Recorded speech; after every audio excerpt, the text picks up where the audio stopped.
네, 그러면 두 번째 시간 시작하겠습니다. 일반 독성시험 디자인에 대해서 어떤 걸 고려해서 해야 되는지 말씀을 드리고 있었고, 이제 이 다음에 그러면 이렇게 디자인을 해서 노출했다. 그 다음에 결과가 나왔어요. 어떤 종말점을 선택했던 간에. 그 종말점을 기준으로 이제 유효 농도를 저희가 판단할 수 있다고 했습니다. 그 부분에 대해서 말씀을 드리겠습니다. 이제 방금 말씀드렸듯이 독성값은 관찰점을 측정을 해서 대조군과 농도군을 비교해서 유효 농도를 결정을 하게 됩니다.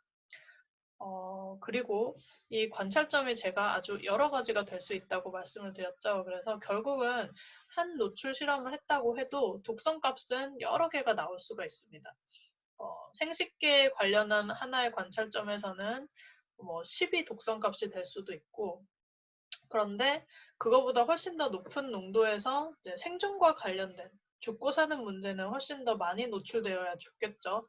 이제 더 높은 값이 독성 값으로 결정될 수도 있습니다. 그러니까 나중에 이제 자료 서치를 해서 정리를 하실 때는 반드시 엔드 포인트가 무엇인지 적어야 하고요. 그 엔드 포인트에 해당하는 농도가 얼마였나 이렇게 결정을 하시면 됩니다. 그 값이 바로 독성 값이 됩니다. 그리고 이제 실험에는 반드시 정상군, 대조군이 있어야 하고요. 이제 실험군, 농도군이 있어야 됩니다. 뭐 투여군이라고도 하고 농도군이라고도 합니다. 그리고 이제 대조군과 농도군을 비교한다라고 말씀을 드렸는데 단순하게 대조군에서는 1이었는데 농도군에서는 5였다. 1보다 5가 높으니까 높다. 이렇게 하는 것이 아니라 아마도 다른 시간에 통계에 대해서 배우실 시간이 있을 것 같은데 적절한 통계적 기법을 사용을 해서 이 그림과 같이 일반적으로 대조군도 이렇게 그룹으로 설정을 해요. 물고기 같은 경우도 그렇고 물벼룩 같은 경우도 그렇고 한 비커당 5마리에서 10마리씩은 들어갑니다.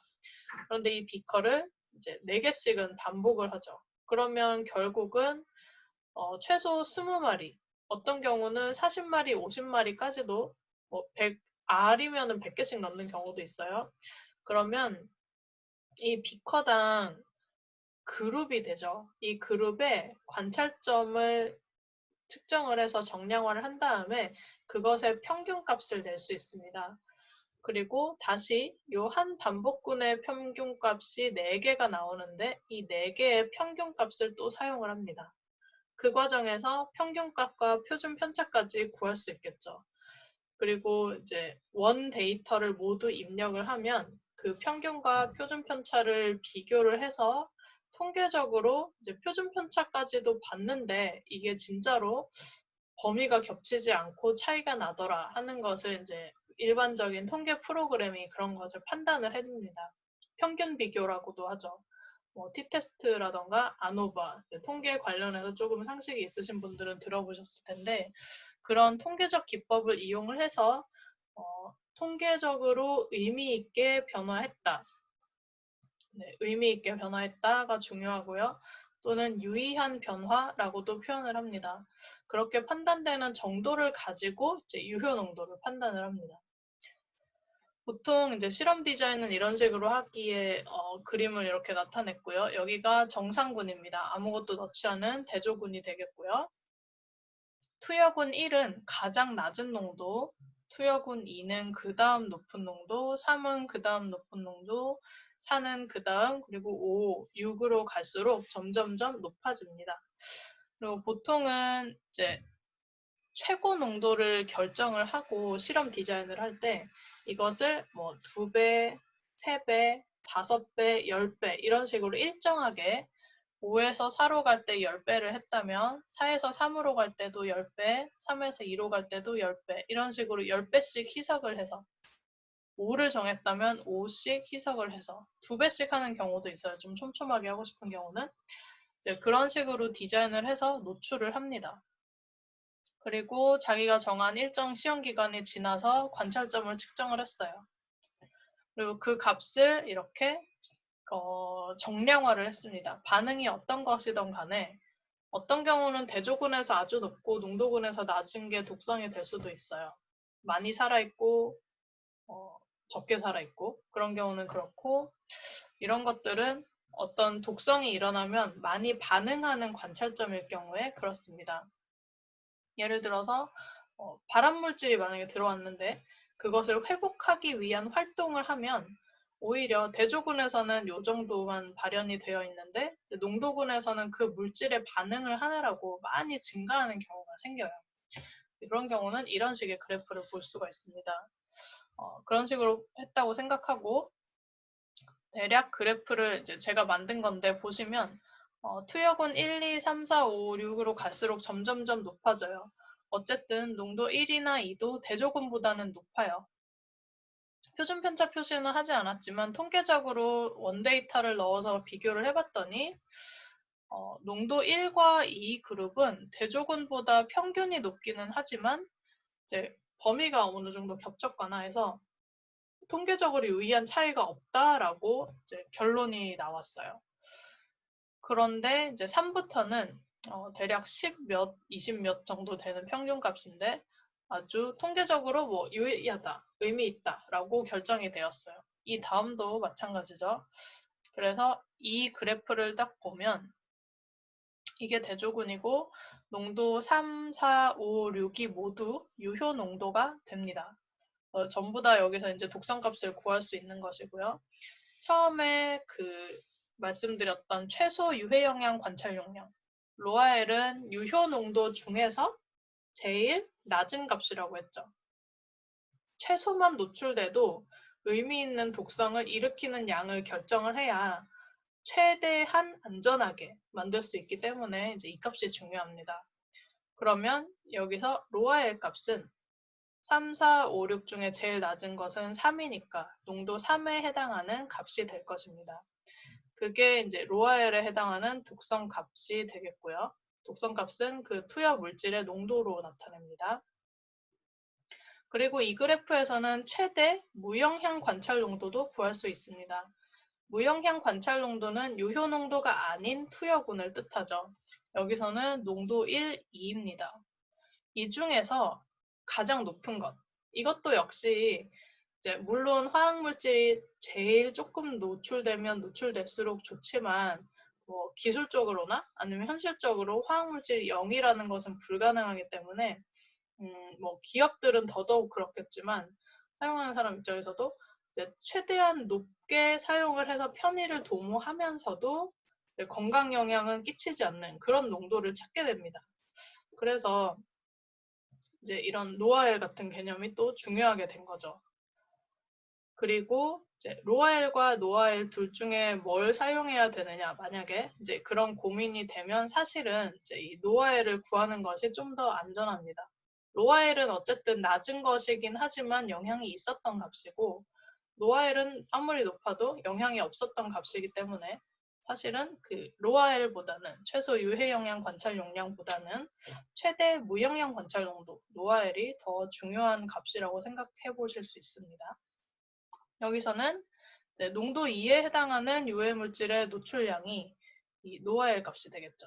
이런 식으로 결과를 통계 분석을 한 다음에 유효 농도를 파악하고 노아엘과 로아엘을 구하시면 됩니다.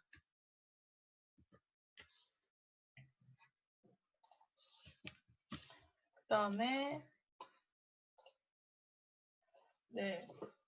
이제 일반 독성에 대해서 말씀을 드렸는데 아까 보여드린 그래프와 같은 것들은 뭐 물고기 실험에도 해당되고 뭐 설치류 실험에도 해당이 됩니다.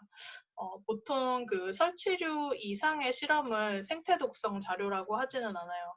사람에 대해서 실험을 할 수 없으니까 이제 대체 모델을 사용해서 실험 동물을 사용하는데 그게 이제 설치류, 포유류 이상인 거죠.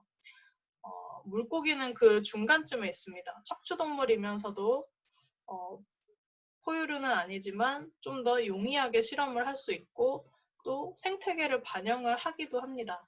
그래서 그 중간에 있어서 제가 계속 물고기를 예를 많이 들어서 말씀을 드리는 거고요. 생태 독성으로 가면 사실 이 물고기보다 더 낮은 단계의 생물종들이 많죠.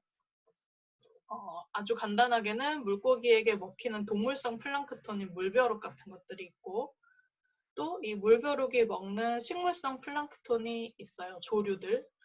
이제 이런 식으로 더 내려가면 박테리아도 있을 수 있고, 이제 그런 것들이 전부 이제 생태 독성 시험을 할 때 사용되는 생물종들입니다. 박테리아, 물벼룩, 뭐 조류 실험을 사람 독성에 활용하진 않아요. 물고기는 어느 정도 활용을 할 수는 있지만, 설치류가 있으면 안 하지만 없으면 할 수는 있는데, 그래도 물벼룩을 가지고 사람의 독성을 판단하지는 못합니다. 그래서 이제 그 즈음의 위치에 있다. 종에서 차이가 있는 것이지 그 독성 개념에서는 차이가 별로 없습니다.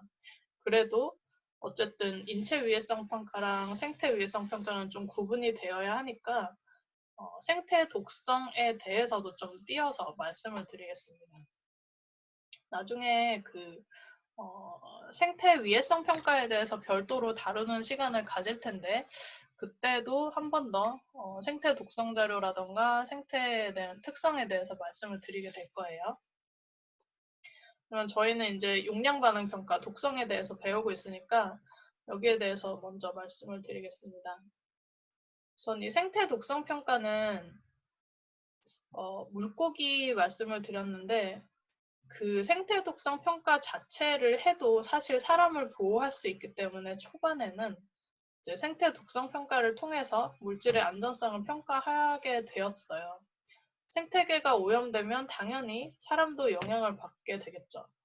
그래서 이렇게 저희가 생태 독성 평가를 하는 것은 이제 생태계 자체를 보호하기 위한 목적도 있지만, 결국은 그 생태계가 오염되면 거기서 나오는 어패류, 뭐 음용수 아니면 뭐 토양이 오염되면 그걸 먹는 곡식도 마찬가지죠. 곡식을 먹는 육류에도 영향을 미치고, 이제 그것을 먹는 사람에게도 결국은 부정적인 건강 영향을 미칠 수 있기 때문에 사실 그렇게 뭐 분리해서 볼 수 있는 개념은 아닙니다.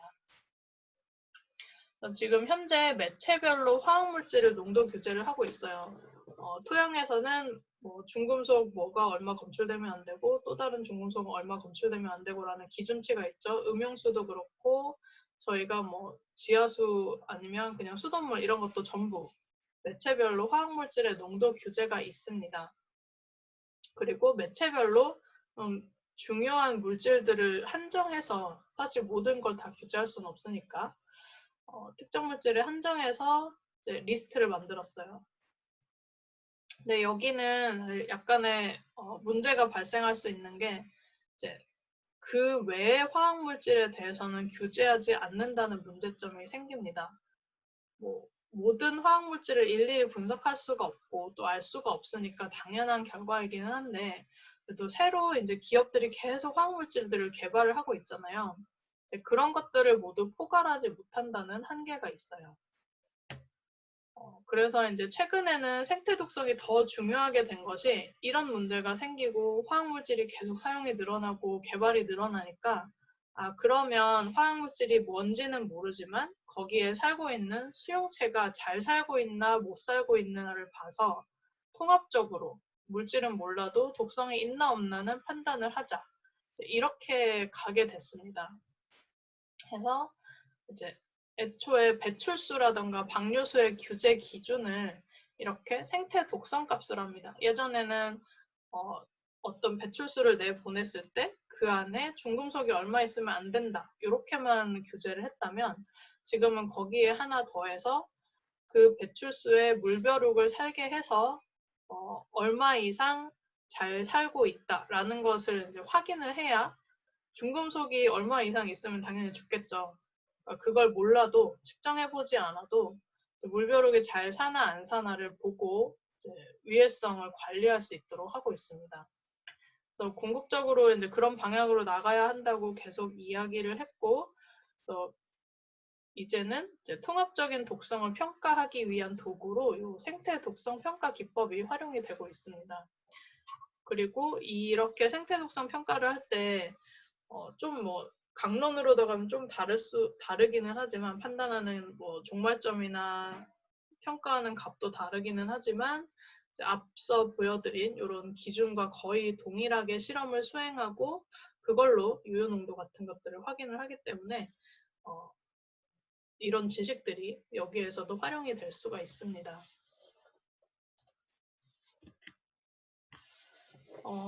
이제 생태 독성 평가에서는 그 인체와는 조금 다른 특성이 있어서 약간 더 복잡할 수 있어요. 그래서 독성값을 수집하실 때 조금 더 자세한 정보를 넣을 필요가 있는데, 우선은 작용 방식은 거의 비슷하고요. 이 생물 이용도에 대한 값, 독성값이라고 할 수도 있고 그냥 유해성 확인해서 얻어야 하는 그 유해성 자료이기도 한데, 이제 그냥 독성값이면 딱 그 독성값 하나만 보면 되는 것이 아니라 그 독성값이 정해진 배경에 대해서 알 필요가 있습니다. 특히 이 생물 이용도라는 조건을 알아야 좀 더 정확하게 값을 쓸 수가 있어요. 이 생물이 서식하는 환경 조건이 매우 다른데, 뭐 퇴적물이면 pH가 아주 다르거나 아니면 유기탄소의 용량이 다를 수가 있습니다. 그런 조건에 따라서 화학물질이 똑같이 10이 있다 하더라도 생물에게 갈 수도 있고 안 갈 수도 있습니다. 아주 많이 갈 수도 있고 아주 조금 갈 수도 있죠. 그래서 그 토양에 주입한 값 자체가 중요한 것이 아니고 유기탄소가 몇 프로인 조건일 때 몇 ppm 또는 뭐 pH가 몇일 때 몇 ppm 이런 식으로 조건을 달아줘야만 이게 이만큼 생물에게 갖겠구나, 바이오 어베일러빌리티가 이만큼 높았겠구나라는 걸 판단을 할 수 있습니다. 그래서 생태 독성 평가는 이런 조건을 알아야 한다는 점 알아두셔야 되고요. 주되게는 이제 온도, 뭐 pH, 경도, 그 흙 내에 유기탄소를 포함한 여러 가지 유기물 함량 비율 같은 것들을 고려해서 결정되게 됩니다. 이런 것들은 그 유해성 확인 단계에서 바이오 어베일러빌리티에 관련된 항목 안에 보면 이제 pH 몇에 바이오 어베일러빌리티가 몇 %였다 이런 식으로 이제 값이 나와요. 그런 것들을 보고 판단을 할 수 있습니다. 어쨌든 그 조건이 독성값을 제시할 때 같이 제시가 될 필요가 있겠죠. 그리고 이제 매체도 조금 더 다양한데, 이제 수생태 독성만 하더라도 프레시워터, 지표수가 있을 수 있고 씨워터, 해수가 있을 수가 있겠죠. 그리고 퇴적물과 토양은 워낙 자료가 적어서 한꺼번에 보는 편이기는 하지만 어쨌든 퇴적물 저서 생태 독성이 있을 수 있고 토양 생태 독성이 있을 수가 있습니다. 퇴적물 저서는 지렁이 같은 경우는 토양이나 퇴적물 둘 다 해당이 되는 편이지만 이제 뭐 조개류 같은 폐류, 갑각류 이런 것들은 토양보다는 저서에 가깝다고 보고요. 식물류 이런 것들이 주로 이 토양 생태 독성에서 많이 해당이 됩니다. 그래서 해당 매체에 이제 서식하는 주요 생물종, 조류, 갑각류, 폐류, 포충류, 포유류 등 다양하겠죠. 이런 것들 대상으로 구분을 할 수 있어야 하고요. 그리고 각각의 종별로 급성 치사 영향, 죽고 사는 문제가 나타나는지, 뭐 만성적으로 발달이 저해되는 문제는 없는지, 성장과 번식의 문제는 없는지 등등을 판단을 하게 됩니다. 첫 시간에인가 둘째 번 시간에 말씀드린 것처럼 뭐 행동 영향 같은 것도 이제 볼 수가 있습니다. 그리고 또 한 가지 특성은 2차 독성에 대한 평가를 할 필요가 있다는 것입니다. 아까 그 실험 디자인에 대해서 말씀을 드릴 때 용해도랑 로그 KOW에 대한 개념을 말씀드렸어요. 이 로그 KOW가 높으면 지질에 많이 녹는다는 것이고 몸에 많이 잔류한다고 했습니다. 그것을 다시 먹이 사슬이 있는 경우에는 상위 단계의 포식자가 먹으면 그 포식자에게 또 축적이 됩니다. 그래서 이런 경우에 2차 독성이 발생할 수 있다고 해요. 이 포식자는 그냥 평소에 먹이를 먹었을 뿐이지만 그 먹이에 화학물질이 노출되어 있었기 때문에 화학물질을 같이 먹은 셈이 되는 거죠. 그래서 생물 축적성을 지닌 화학물질일 경우에 이런 2차 독성이 많이 발생을 합니다. 그러면 이 원래 화학물질을 먹은 생물종에 대한 평가를 하는 것이 아니라 이 생물종을 섭취하는 포식자에 대한 독성 영향 평가를 하는 것이 이제 2차 독성 영향을 평가한다라고 정의를 할 수가 있습니다. 그리고 이제 여기 먹힌 생물이 있죠. 이 먹이 생물이 그 화학물질에 얼마나 오염됐는지를 측정을 하면 이제 이걸 몇 g이나 먹는지도 대략 정보가 있어요. 노출 평가에 또 말씀을 드리겠지만 이제 그걸 바탕으로 이 포식자의 노출 농도가 결정이 됩니다. 그래서 생태 독성 평가는 일반 인체 위해성 평가에서는 없는 2차 독성에 대해서도 고려를 할 수 있다라는 점도 알아주시면 좋겠습니다. 생태 독성 시험은 아까 보여드렸던 디자인과 매우 비슷합니다. 그래서 이펙티브 도즈 역시 통계 시험법을 통해서 유효 용량을 정하고요. 이 그림과 마찬가지로 유해 용량 중에서 가장 낮은 것을 로아엘, 유효 용량이 아닌데 영향이 없었는데 가장 큰 값을 노아엘 이런 식으로 이제 정의하는 것도 마찬가지입니다. 이제 여기에 사용되는 제가 물벼룩, 물고기 이런 얘기를 많이 드렸는데 한번 동영상 자료가 많지는 않더라고요. 그래서 한번 보시겠습니다.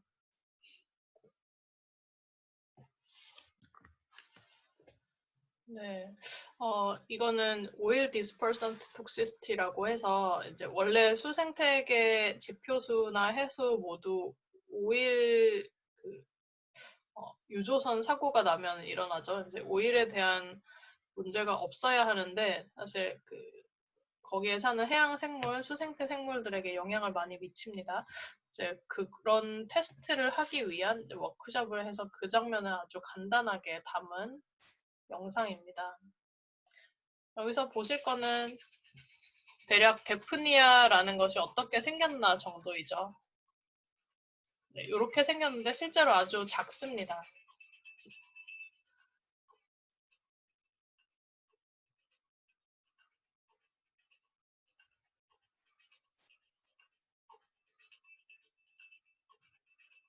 그리고 보통 이렇게 이제 배양수에다가 노출을 하게 되죠.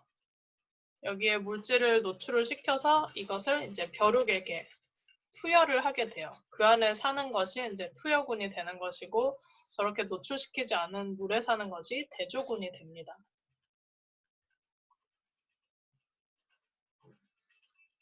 잘 섞은 후에 이제 비커에 넣고요. 이건 가이드라인이 있습니다. 적어도 5개 이상 해야 되고 반복분은 4개가 돼야 되고.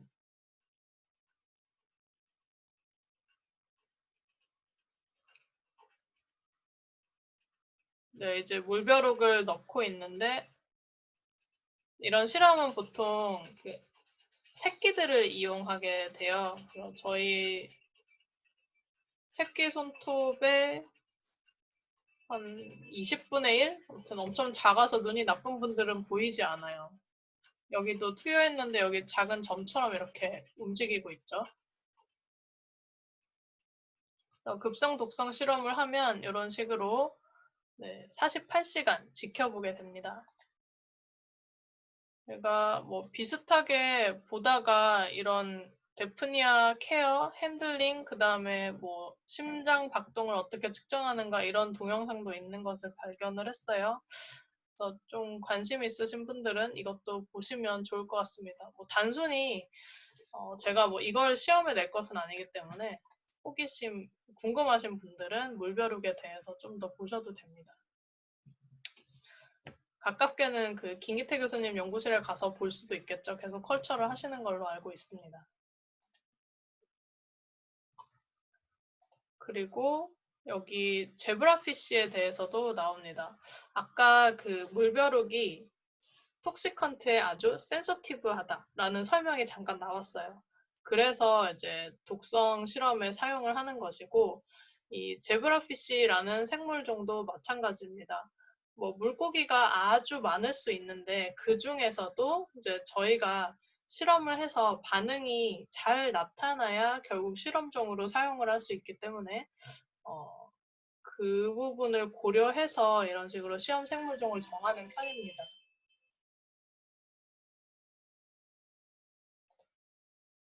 네, 여기는 이제 어떤 식으로 제브라피쉬를 실험을 하는지를 보여주는 논문 같은 거예요. 건데, 네, 사실 이 비디오는 잘 만들어져 있기는 하지만 제브라피쉬를 볼 수는 없고요. 이제 제브라피쉬 새끼들을 이용해서 또는 패테드 민노우라는 다른 물고기 새끼를 이용해서 이제 행동 변화를 어떤 식으로 측정하는지에 대한 프로토콜 같은 것이에요. 그래서 여기에 작게 보실 수는 있습니다. 네, 결과 이런 식으로 나온다는 거 보여드리려고 제가 선정을 했고요. 제가 찾았는데 6분 45초쯤에 가면 조금 이전부터 시작이 되는데, 네, 요 왼쪽에 이렇게 물고기들이 움직이는 것이 보입니다. 그리고 이걸 컴퓨터로 기록을 하는 거죠. 얼마나 움직였는지. 점점 형광색으로 보이는 것이 이제 물고기가 움직인 자리입니다.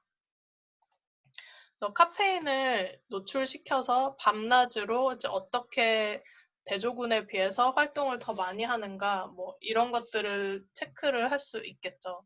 이제 그런 내용이고, 제브라피쉬 동영상 같은 것들을 통해서, 사실 제브라피쉬는 좀 유명한 종이고 집에서 키워 보신 분들도 있을 거예요. 저도 집에서 키우고 있고 열대어로 많이 관상어로 이제 키우는 종인데, 이제 저희 생태 독성 시험, 그 다음에 일반 독성 시험에도 아주 많이 활용되고 있다라는 것 정도 알고 계시면 될 것 같습니다.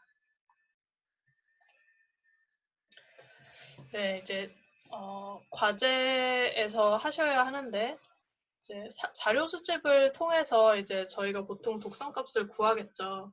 그래서 앞에 보여드린 독성 시험에 대한 디자인 이런 것들은 직접 할 때 훨씬 더 많이 신경 써야 할 부분이고, 실제로는 이 펍메드라는 DB나 아니면 구글 학술 검색 이런 곳에 들어가셔서 물질명, 그 다음에 원하는 독성값, 톡시시티 하고 이제 그 엔드포인트와 관련된 걸 하나만 더 넣으면 뭐 리프로덕티브 톡시시티라던가 아니면 서바이벌이라던가 이렇게 관찰점을 넣으면 해당 물질의 독성 자료를 생산한 실험에 대한 논문들을 찾아볼 수가 있습니다. 이제 거기서 수집을 하면 되고요.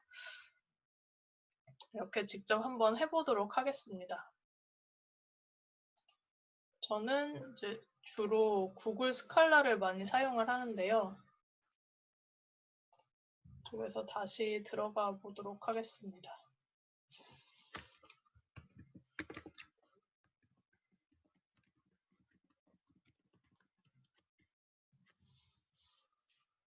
비스페놀 A에 대해서 검색을 해보려고 해요. 네, 이렇게 구글 학수 검색에 들어가서 비스페놀 A에 대해서 칠 수 있는데, 이제 뭐 날짜 정렬도 할 수 있다고 말씀을 드렸고, 이제 제목 같은 걸 읽어보면 이게 내가 원하는 자료인가를 어느 정도 알 수는 있습니다. 첫 번째 제목을 읽어보면 비스페놀 A의 독성이고 어덜트 메일 렛에 노출을 시켰어요. 렛은 설치류에서 많이 사용되는 실험 동물이고 수컷 성체에 노출을 시킨 다음에 이 비스페놀 A 노출에 따른 헤마톨로지컬, 바이오케미컬, 앤 히스토패스톨로지컬 체인지를 각각 다 살펴봤다. 뭐 혈액에서도 측정하고 소변에서도 측정하고 기관을 아까 말씀드린 것처럼 섹션을 해서 관찰하기도 하고 한 것이다. 이런 것들을 볼 수 있고요. 저희가 독성 자료로 사용할 수 있을 것 같습니다. 여기도 서브어큐트 비스페놀 A 톡시시티 아급성 자료인데 메일 리프로덕티브 시스템에 미치는 영향이라고 되어 있어요. 그러니까 수컷의 생식 독성을 비스페놀 A가 어느 정도로 일으키는가에 대해서 실험을 한 것이고, 어디에는 안 나오는데 렛이라고 대략 안쪽에 보면 나오네요. 이것도 사용할 수 있을 것 같습니다. 그리고 testing the efficiency of quercetin in mitigating bisphenol A toxicity in liver and kidney of mice. 이거는 제목만 대략 읽어보면 이 바이오마커라고 하는데 이러한 관찰점을 하나 선정을 해서 이게 비스페놀 A 톡시시티를 없애거나 하는데 어떤 식으로 역할을 하는지 테스트를 해본 실험인 것 같아요. 그러니까 이거는 보통의 비스페놀 A 톡시시티 실험은 아니기 때문에 제가 이제 독성값을 수집을 한다면 제외를 할 것 같아요. 이게 에피션시나 아니면 의미가 얼마나 있었는지 지금 모르는 상태에서 그리고 비스페놀 A 톡시시티를 뭐 어떤 식으로 바꾸는지에 대한 테스트이기 때문에 저희가 소위 말하는 그 독성값은 구할 수가 없습니다. 이게 무슨 물질인 것 같네요. 물질과의 이제 상호작용을 보려는 논문인 것 같아요.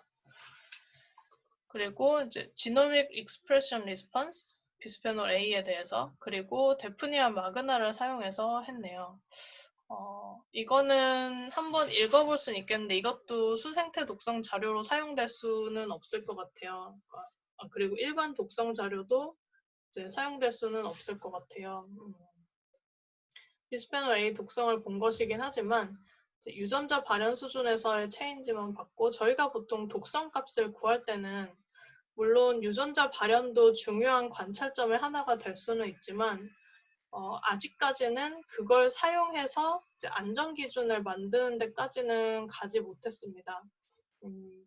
이거는 제가 앞서 강의할 때는 말씀드린 것은 아닌데 이제 호르몬 같은 경우는 좀 이제 개체에 아주 유의한 영향을 미치는 수준이라고 판단을 해서 호르몬에 미치는 영향이 있었다라고 하면 좀 그래도 안전기준 만들 때 반영해야 되겠다 이런 생각을 하지만 유전자 수준이 조금 변했다라는 것만 가지고 이제 안전기준을 만드는데 활용을 하는 데까지는 가지 못했습니다. 인정하지 않는 분위기이고 그게 진짜 의미가 있는지도 사실 과학자들도 그렇게 생각하지 않는 분들이 많은 거죠. 그래서 이런 식으로 보면 이제 논문을 좀 더 자세히 보면 개체에서의 반응이라던가 이런 것도 여기 기술돼 있을 수 있어요. 그런 거는 독성 자료로 쓸 수 있는데 이 유전자 수준에서의 반응 같은 것들을 일일이 전부 독성 값으로 볼 수는 없어서 이것도 저는 제외할 것 같습니다.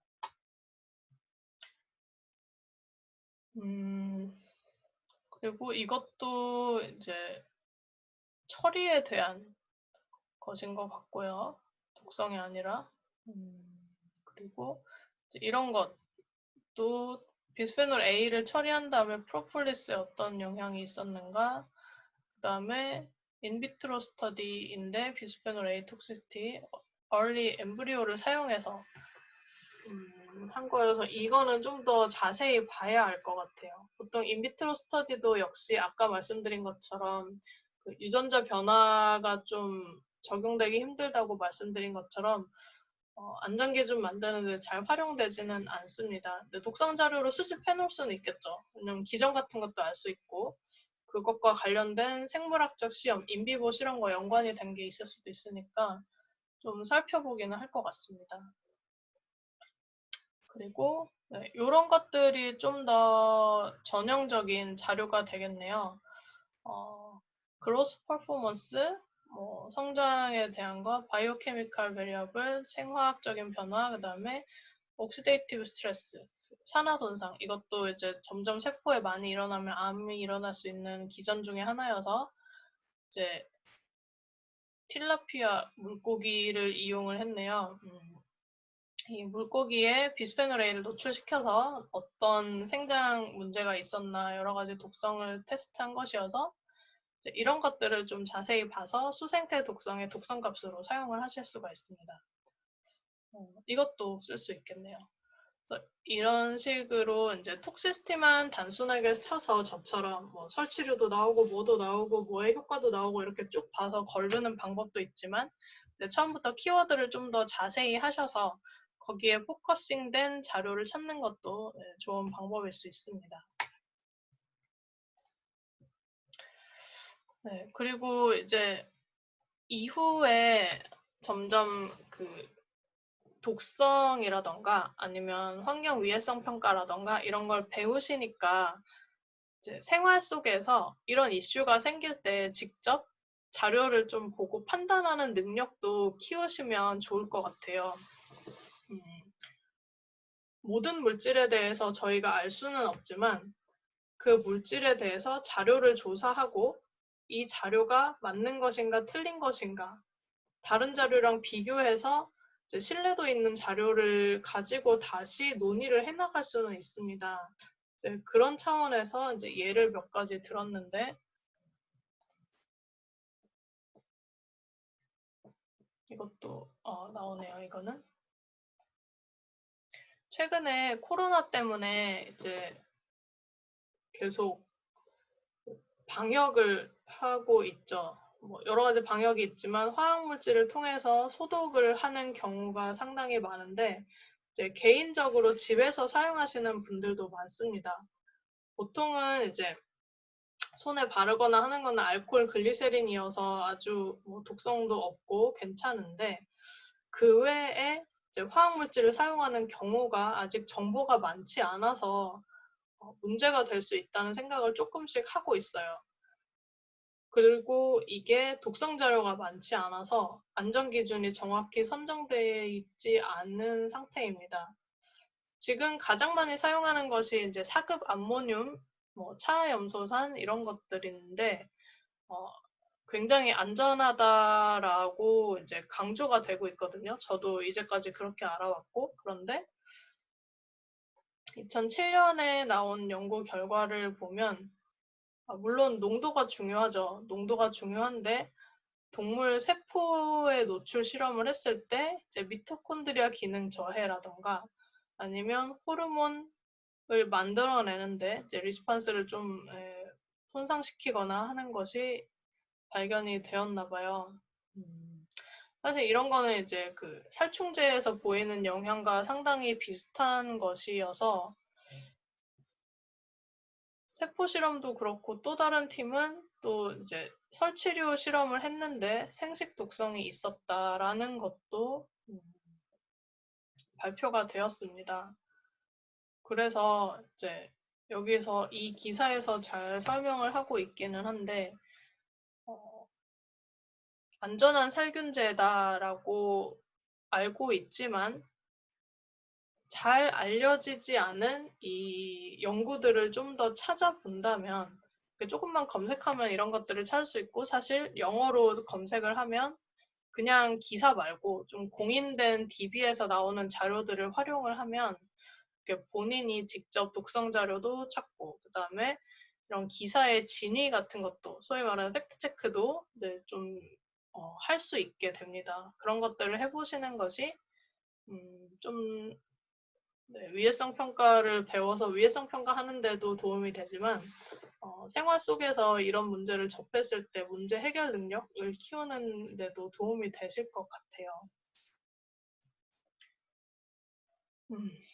네, 그래서 뭐 사급 암모늄, 염화 세틸피리디늄, 염화 벤잘코늄 이런 것들이 사실 그 아이들이 많이 쓰는 물티슈 이런 데도 많이 들어있고 그다음에 손 세정제나 이렇게 액상류의 방부제나 소독제, 살균제로 많이 사용이 되고 있어서 글쎄요, 뭐 언제나 노출의 양이 중요한 것이지만 이제 어쨌든 독성이 있는 물질이다라는 것은 인식을 하고 사용하는 것이 좋을 것 같다는 생각이 저는 이번에 계속해서 소독제 문제가 있는 것을 보면서 들었습니다.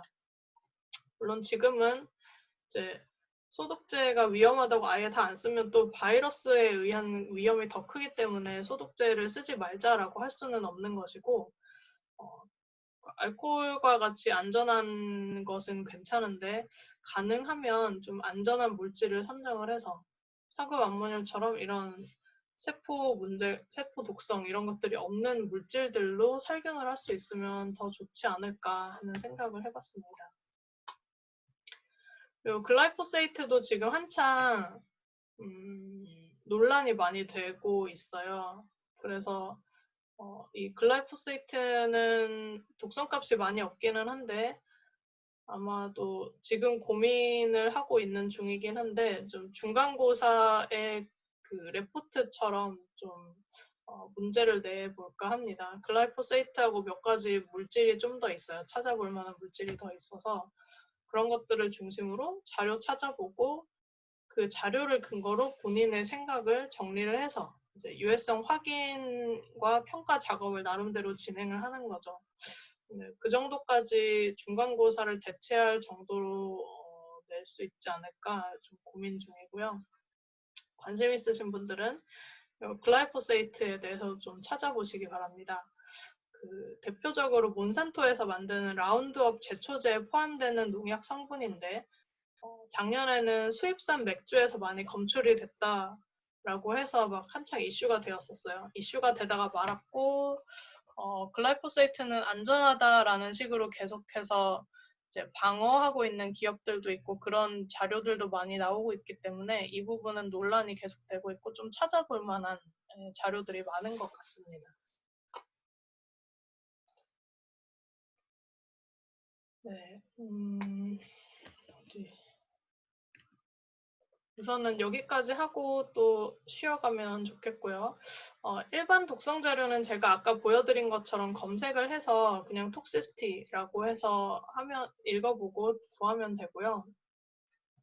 네, 아까 보셨듯이 리프로덕티브에 대한 생식 독성에 대한 자료는 좀 있었지만 캔서라던가 이런 건 없었어요. 그래서 이 CMR 독성 자료를 별도로 구하려면 다시 이제 이런 키워드를 사용해서 검색을 하셔야 될 것 같습니다. 발암성, 변이원성, 생식독성 각각 자기가 원하는 항목이 있을 텐데 그 항목과 그 다음에 또 원하는 생물종이 있을 수 있죠. 쭉 톡시시티를 찾았는데 설치류는 많았는데 물고기도 나왔는데 물벼룩이 없더라. 그러면 물벼룩을 같이 키워드에 넣어서 검색해서 없는 부분을 채워나가는 식으로 자료를 찾는 것이 효율적입니다.